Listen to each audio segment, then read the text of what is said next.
I'm Gerald Bentley. This is Wrestling with Sales. Today, we're going international, going across the ocean to China, and we are going to talk about the birth of American pro wrestling in China with Adrian Gomez, the president and founder of Middle Kingdom Wrestling.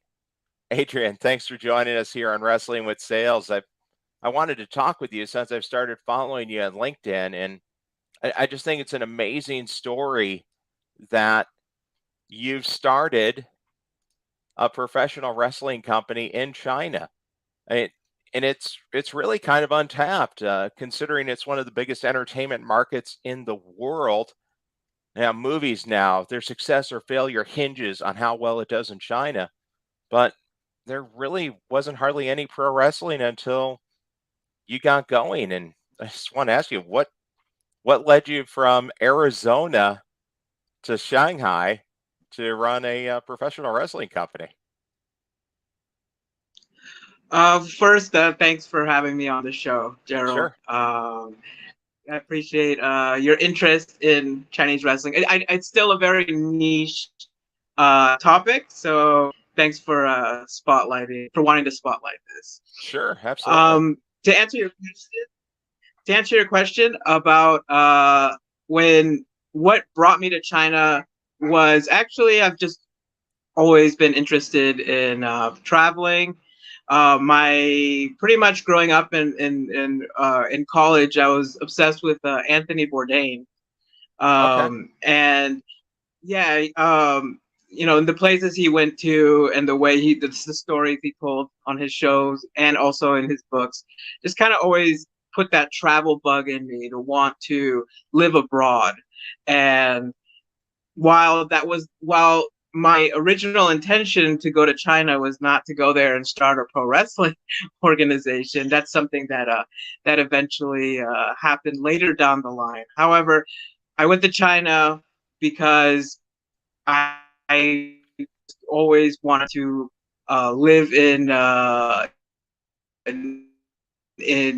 Eastern, whether it was Southeast Asia or Eastern Asia or even Uh-huh. like South America. I ended up settling in China. But I actually had intentions of moving several different places. But as you can see, I'm still in China. I opened a business in China, so here's where I am now. Yeah, you know what really is interesting to me, and I think it's applicable to so many people, so many different things. A lot of people are, they're prisoners of their own device, right? Just like the song. And you're so locked into doing what you do because it's what you've always done. It's comfortable. I'm not going to challenge anything. I'm not going to push any boundaries. But I mean, you really took the Anthony Bourdain show to heart. No reservations. Let's just go. Could you even speak the language when you moved there? No, I didn't. I didn't. I didn't know anything. Literally anything. And like you said, it was literally like no reservations. Like I didn't plan for it. I just kind of did it over like literally like over a period of like 2 weeks. I'm like, you know what, I'm gonna do this, and I ended up finding an English teaching job, Uh-huh. and you know, just got on a plane and there and I landed, and it was a strange new world for sure. And, you know, I don't know if you've ever heard this, but in auto sales training, there's lots of trainers who talk about how your single biggest challenge is to create common ground with your customers, and that a good salesperson can get dropped into any dealership anywhere in the country. And within about 30 seconds, just asking a few questions can find common ground with someone. Eh, Do you find that to be true? Did you find that to be true when you got dropped into China? Were you able to create some? Obviously, you have, but create some relationships and find areas to move forward with people really quickly. Well, at the end of the day, I think we all as people, we all really have the essential as far as common goes, whether regardless if where you're from. Mm-hmm. So as far as being able to start interpersonal relationships with people, I didn't find that to have much barrier actually, especially if the language barrier wasn't too high between some people. Now keep in mind, I was in an English school environment, so several of the Sure. Chinese were at least on an elementary level of English speaking. But as relationships developed, and one of the things I did bring with me from America to China was my fandom for professional Okay. wrestling. For a while, I did start to try to, see what the average person thought of professional wrestling, or if they had even known of its existence at all. So, it started with very basic common ground, and definitely as a wrestling fan, I did want to meet other wrestling fans, especially in China. Now, what kind of presence of pro wrestling is there in China?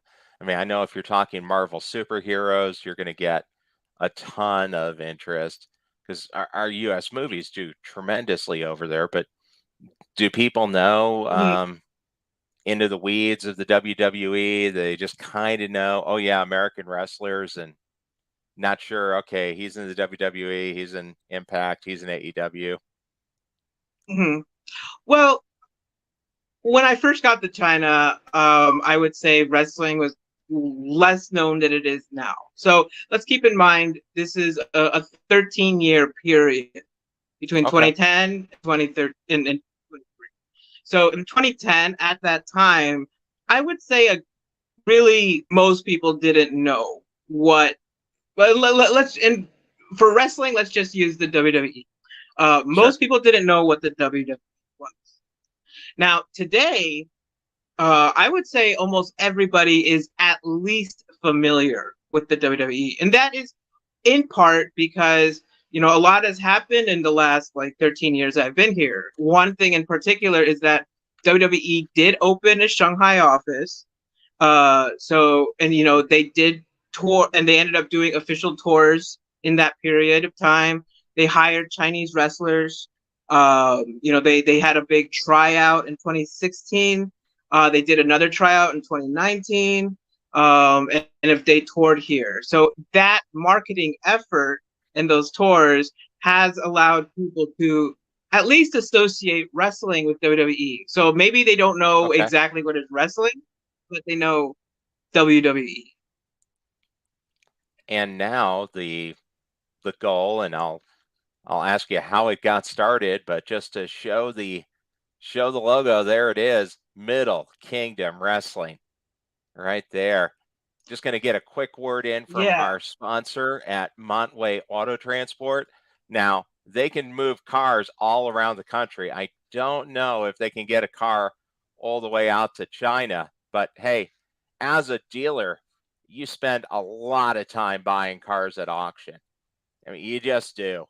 If you're using Edge Pipeline to manage your purchases, then Montway Auto Transport has some great news for you. They just found a much better way to move the cars back and forth. They've partnered with Auction Edge to add a transportation option to Edge Pipeline. Now dealers can manage their auction buys and book transportation with just one click right in the Edge Pipeline platform. As a nationwide leader in auto transport, Montway understands the dealer's need for speed and efficiency and can arrange single or multi-vehicle moves from the auction to any lot in the country. With Montway's technology, dealers can gain full transport visibility and tracking after an order has been booked, making it much easier to manage inventory. Buy, ship, and track all in Edge Pipeline. Go to www.montway.com to learn more. So that way you can get your cars back and forth. And like I said, I don't know if they can quite get from China all the way to your dealership, wherever that may be, but very accessible anywhere you buy a car in America. Right there at www.montway.com/WS. But now, hey, getting back to it, Middle Kingdom Wrestling. I love the logo. You got the big fist. You got the initials worked in there. How exactly did it start? Because okay, now we know you left Arizona, you went to China to do probably an easy job, right? Get into not an easy job, but it's a job that was accessible because you're teaching English, and there's a lot of English teaching that goes on there. A lot more Chinese people speak English, and American people can speak Chinese, which maybe should be worked on, but that's another show. So now you're there, you're teaching. How were you able to go ahead and start a pro wrestling company? How did that come about? Well, I'm not gonna say like I never had aspirations to open a wrestling company. I was definitely a big fan of going to independent wrestling shows in America. Hmm. I would I would attend local shows all the time, and try to kind of get in their circle. The promoters there, the wrestlers there, trying to like Sure. pick up some knowledge, see if I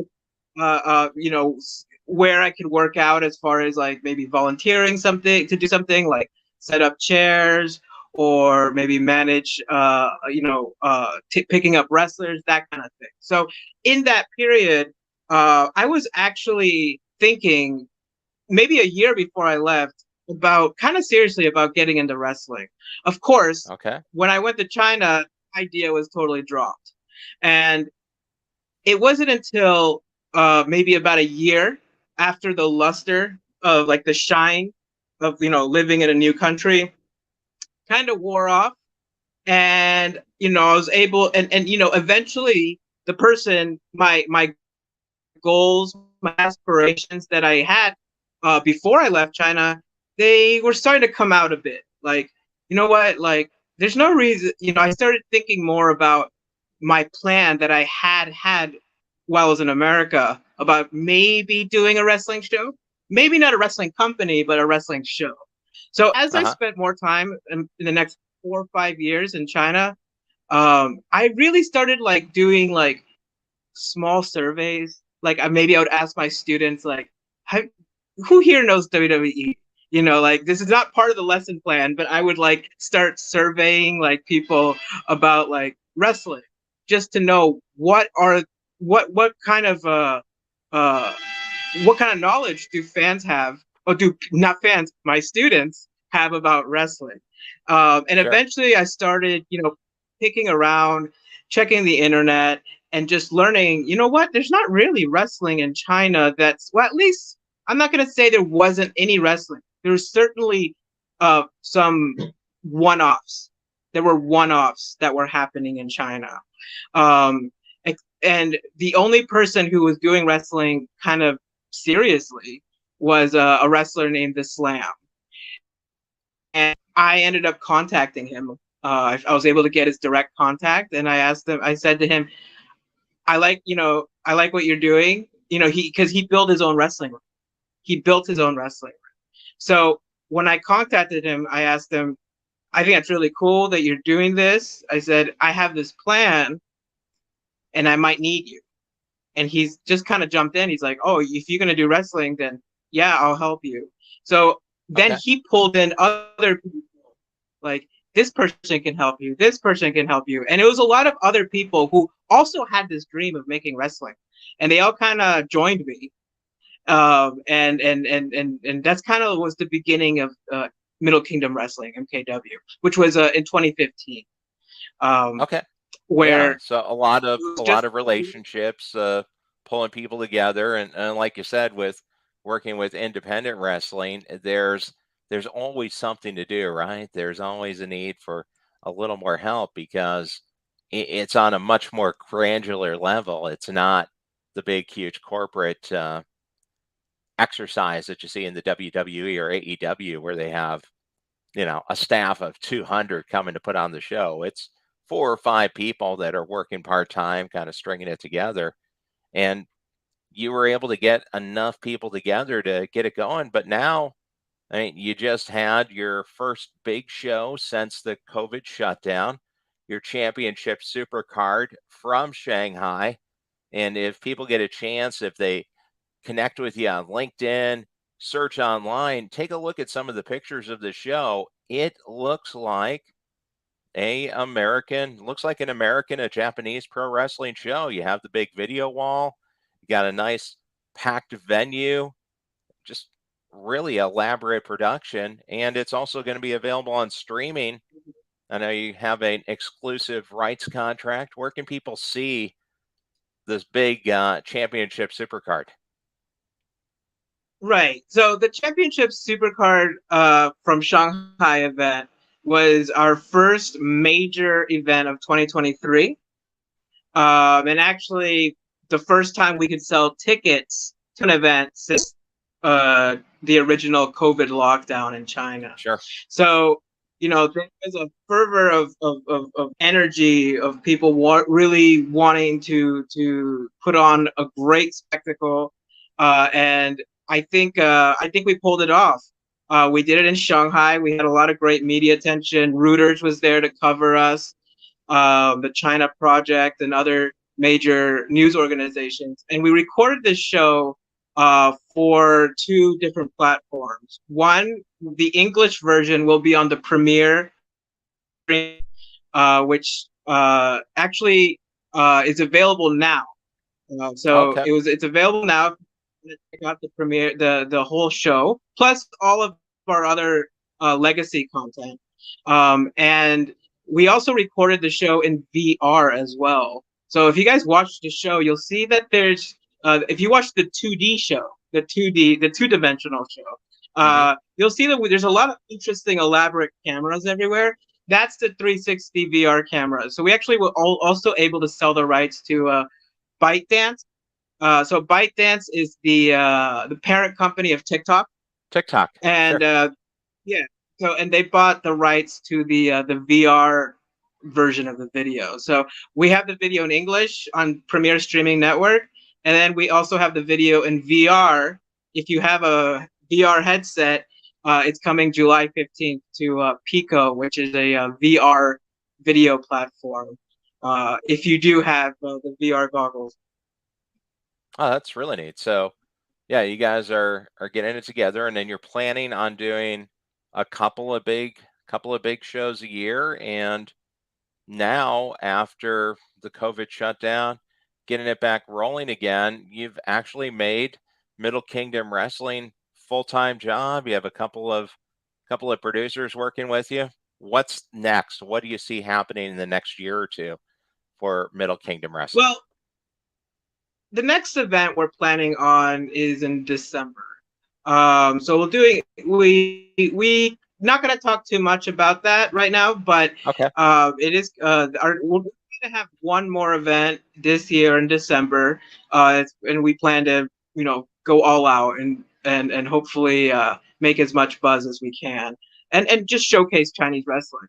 Meanwhile, we want to continue to use our resources that we are with our partnerships like Premier Streaming Network, also the VR partnership we have with Pico, and also in between that we have a strong partnership with wrestling companies across Southeast Asia and Japan. So we're planning on sending some of our champions, for example, to Singapore, to Okay. Philippines, Malaysia.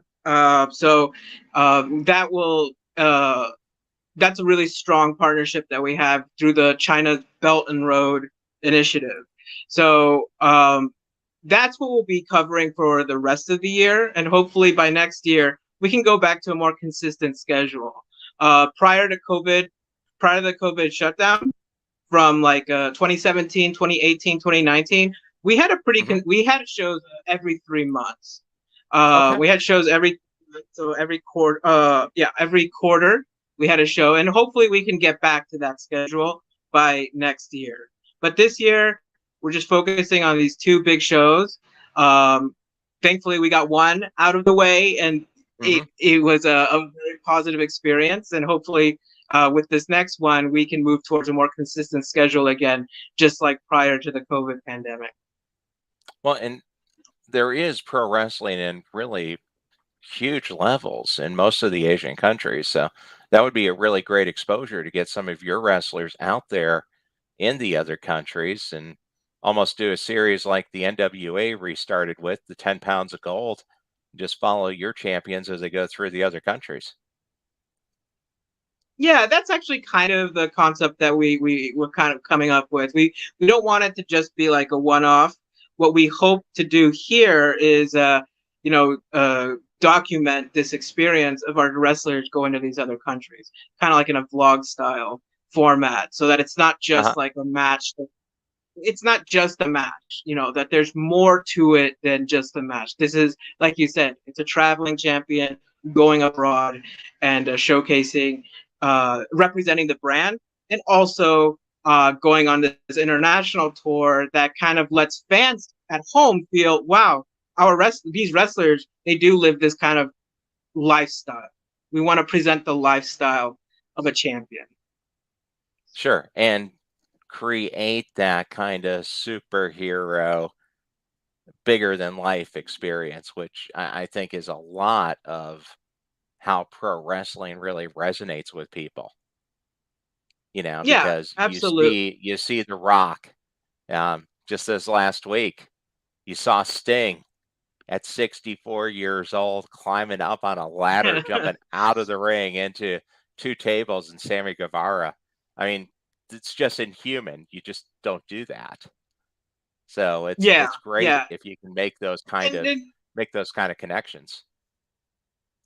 and like you said, just something that people at home who are watching, that they can feel that this is a different level of either a different level of athleticism or a different level of a lifestyle.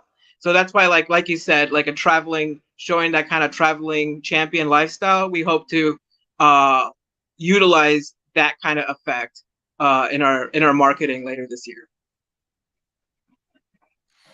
And Yeah, you can that's see some Nora of the Phoenix Diana. champions here. Yeah. Nora Phoenix Diana, actually, she's a big deal. So she is Malaysia's first wrestler, and a female wrestler, and not just female wrestler. She's the first hijabi wearing pro wrestler in the world. She's actually sponsored by Marvel Asia, and she was Oh, featured really? on Forbes. Yeah, and she was featured on Forbes 30 under 30. Well, So so that is uh, making that connection then. I mean, literally the connection to the superheroes. Oh yeah, absolutely, absolutely. To be sponsored by Marvel or to be featured on Forbes 30 under 30. She's a wrestler that I've actually wanted to bring to China for a long time. Again, the border was closed in China for almost 3 years, so we were not able to bring in international wrestlers during that time. But she is a part of a class of first wrestlers to come into China for the purpose of wrestling since the border opened. Yeah, it's got to feel good getting things back opened up. I listened to Will Ospreay talking about staying in Japan during the COVID period and just how he was basically stuck in his apartment but couldn't leave. I'd imagine you have a similar story. Oh, for sure. I mean, Japan's COVID lockdowns, they're quite a bit more. I mean, if we're comparing it to America, America, I know there was a lockdown in America, but America was not locked down. It just wasn't. Like, there was other countries where, Japan was locked down, China was super locked down. So, it's a different experience. I'm not saying that people didn't suffer as far as like maybe businesses were closed during that period of time and people working from home, but you still were able to go out in America. You Yeah. were still able to go out and leave your home without like doing the COVID test. But in a lot of these Asian countries, like China, Japan, it was a very, very tight lockdown compared to the West. Yeah, I mean, in America, it was okay, maybe you couldn't go to your store of choice, but every Target was open. Nobody was stopping you between driving from Missouri to Illinois or Illinois to Right, Ohio. right. And in the the Orient, I mean, you're there, and you may not even be able to leave your city. So it Exactly. Oh, yeah, had to really be kind it's- of shocking when you're starting up your own business. You're just getting some momentum, and then get the hammer dropped it on you. So it's stopped. awesome that you're able to get it back going again. Yeah, and actually, the COVID experience, we were able to do a lot of unique things. So, I Hmm. mean, we created a studio show. We produced almost 50 episodes of MKW Blast Off. And that was actually like, this was like a weekly show and like a weekly Okay. 45-minute show. So, I mean, and this was an experience that probably we wouldn't have been able to do if we were, if we had the schedule from before. So doing the studio show, producing content, more more focused story episodic content, considering it was a weekly show online. Hmm. And there was also a lot of other cool things that we were able to experiment with during COVID lockdown. Unfortunately, a lot of them didn't make money, but Yeah. um, thankfully, thankfully it was a learning experience for us. Well, hey, let's go ahead and we'll wind it down here. Go to the championship round. Got the dealership rescue belts for you. So another title for Middle Kingdom Wrestling. Just going to ask you a few quick questions. What got Nice you belt. interested in pro wrestling initially? What got you started in wrestling? Oh, what got me interested in wrestling is I rented a video game uh, from Blockbuster. My parents would Okay. every weekend, if I got like a good mark on if I got a good test score or something, my dad would say, "Okay, you can rent one game this weekend." I rented WCW versus NWO World Tour. I played the heck out of that game. I kind of looked at it as just a video game. I returned it to Target after 2-3 days once it was due. And then one Hmm. day I turn on the TV and I see all the characters that I played as a video game. I saw Hulk Hogan and I saw Sting. And those were the two characters I played as in the video game, Hulk Hogan and Sting. And I thought, oh my God, that's them, but Yeah. real. Yeah, and that's kind of when I just fell into the world. It was a video game crossover that kind of like made my fandom go to the next level. I think that's true for a lot of people in America because that was the cinematic era of WCW. That was the 83 weeks that they beat WWE, and Sting was Mm-hmm. the crow Sting coming out of the rafters and taking out the ring with the baseball bat. And amazing, he's still going now. This is March of 1998, so Hmm. that's like I was like right in the middle. I was right in the middle of the 83 weeks. Yeah, definitely impactful. Where do you want to see Middle Kingdom Wrestling in, let's say, 5 years? I would like to see Middle Kingdom Wrestling have a fair and sustainable deal with a streaming partner um, in China. We have had partnerships with streaming partners that have actually been able to keep us afloat. But if we were for the next level, I would want something that not only keeps us afloat, but also makes us be able to be profitable and also able to deliver a really great product that we can't right now because of budgetary reasons. So I would like to have a partnership with a streaming company in China that's long term and fair. Okay, that definitely is a part of it. Gets TV money. How about do you see a partnership in the offing with either an American or a Japanese pro wrestling company? Well, actually, we do have we are pretty close with Championship Wrestling from Hollywood. So Okay. actually, David Marquez and those group of guys.